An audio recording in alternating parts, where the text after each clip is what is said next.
as a forward, I found out while we're switching out this thing that the pin that was sent to me was for an AR-15, and the solution to get my original takedown pin to work was to switch it out with just a AR-15 detent pin and remove the PA10 detent pin. If you'd like to see how the weapon is disassembled, please continue. Hello, I'm Ian. Today I'm going to be going over how to replace your rear takedown pin in your PA10 from Palmetto State Armory. While my PA10 is heavily modified, the takedown pins and receivers and the handguard are all still from Palmetto State Armory. And an issue I've been having is as I fire, my rear takedown pin will slide out with very little force, and my receivers will come apart during the firing process.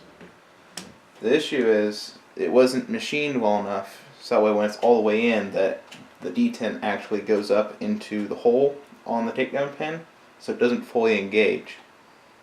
Now, whenever it is pulled all the way out, it does engage, so this tells me that the actual section of the takedown pin to the holes just wasn't machined long enough, so it doesn't fully engage.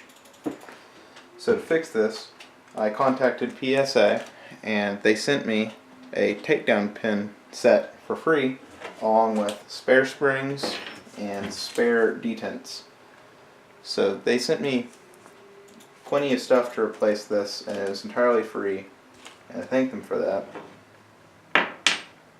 So I'm going to begin with the takedown process. So to begin, you take the rear pin out.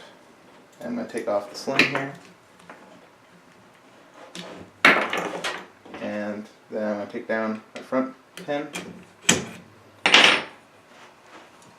That just comes out.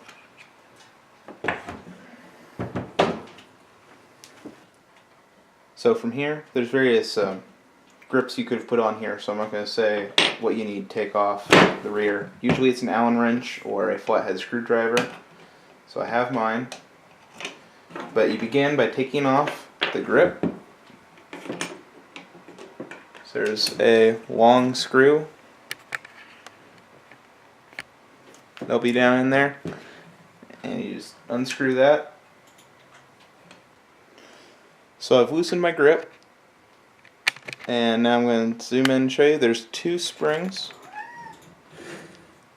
There are two springs in the PA10. The silver one actually goes to the safety switch. This one back here is the one that goes to your detent. So I'm going to take the detent out, turn it down, hitting it a little bit. My detent has fallen out. So I've turned my receiver upside down, and my selector switch spring has fallen out along with the detent, and so I just took the safety switch out because it's easy to put back in. But once this spring and detent are out from the rear takedown pin, all you have to do is push it out. There's nothing holding it in place anymore. And so what I'm going to do is clean up that hole real quick.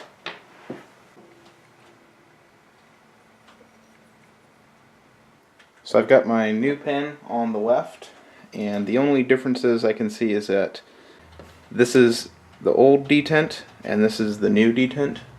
The new detent is just a AR-15 detent.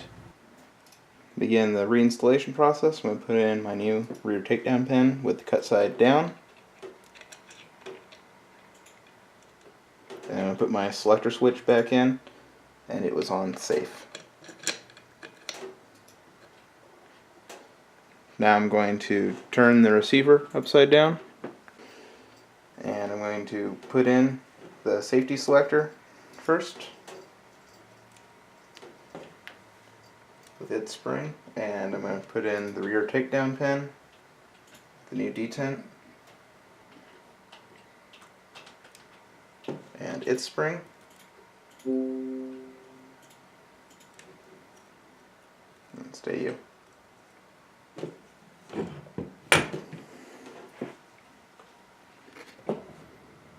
And just going to line them up.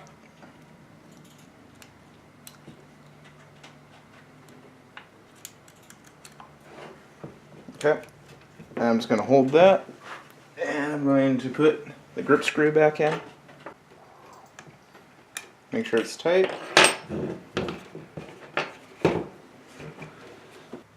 So after the reinstallation, I've run into an issue. It appears that this is just a AR-15 rear takedown pin, and it's extremely janky fitting in this thing, and I don't like that at all.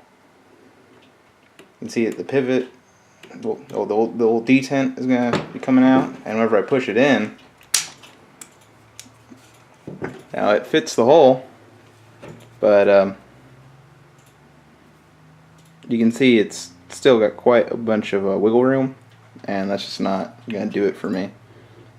So I'm going to switch back to the original takedown pin, but I'm going to keep the AR-15 detent in there. I've switched back to the original PA10 takedown pin, but I still have the AR-15 detent in there, and now is noticeably tighter and harder to take out. So I believe it may have fixed the problem. It's significantly harder to take out. I don't think they'll be coming out under recoil. It's hard to take out by hand. So we'll see how that works. So if you have a takedown pin that just is not really working in your PA10, it looks like just switch it out with a detent pin from a AR-15, and those cost like almost nothing at every gun store. So a little bit annoying. Cool that I got a bunch of free parts. Sad that the rear takedown pin is not the right rear takedown pin. So I wouldn't buy that kit off PSA. Thanks for watching my video.